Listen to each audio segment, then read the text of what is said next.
बताओ अपने माता जी से विनती करते कैसे हो जावे झुके तारे ना जता होते तारे ना जता एक पाई बिना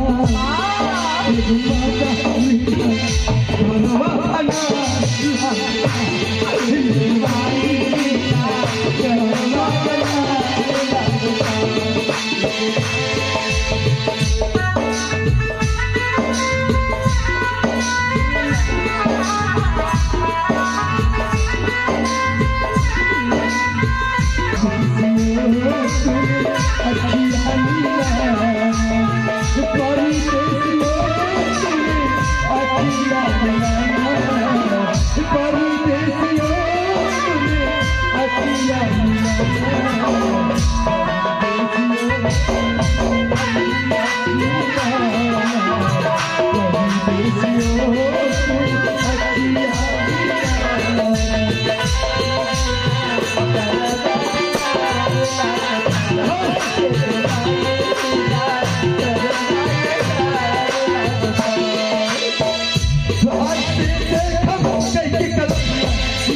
हो गई